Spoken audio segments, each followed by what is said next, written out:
بسم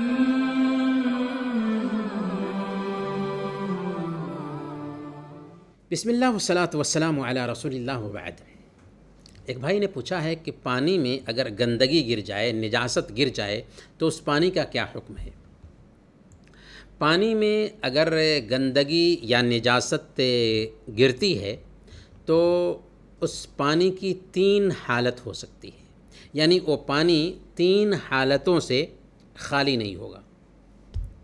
پہلی حالت یہ ہے کہ اگر پانی میں نجاست گر جائے اور پانی کا رنگ یا اس کا مزہ یا اس کی بو بدل جائے تو پانی ناپاک ہو جائے گا۔ پانی میں گندگی گری، نجاست گری، اس کا رنگ یا اس کا مزہ یا اس کی بو بدل گئی تو پانی ناپاک ہو جائے گا، چاہے پانی زیادہ ہو چاہے پانی کم ہو۔ پہلی حالت ہوئی۔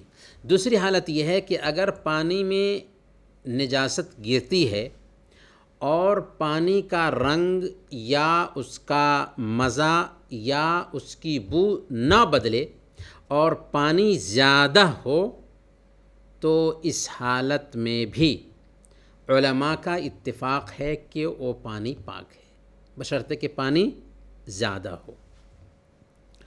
تیسری حالت یہ ہے کہ پانی میں نجاست یا گندگی گر جائے اور اس کا رنگ یا اس کا مزہ یا اس کی بو نہ بدلے اور پانی کم ہو، تو اس سلسلے میں علماء کا اختلاف ہے۔ البتہ راجح قول یہ ہے کہ وہ پانی پاک ہے، کیونکہ اس کا رنگ یا اس کا مزہ یا اس کی بو نہیں بدلی۔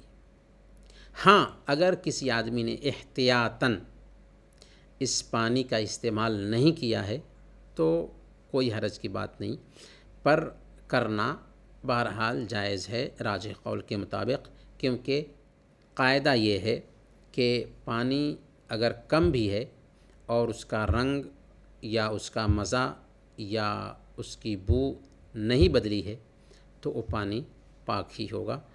وصلی اللہ علی نبینا محمد وعلی آلہ وصحبہ اجمعین۔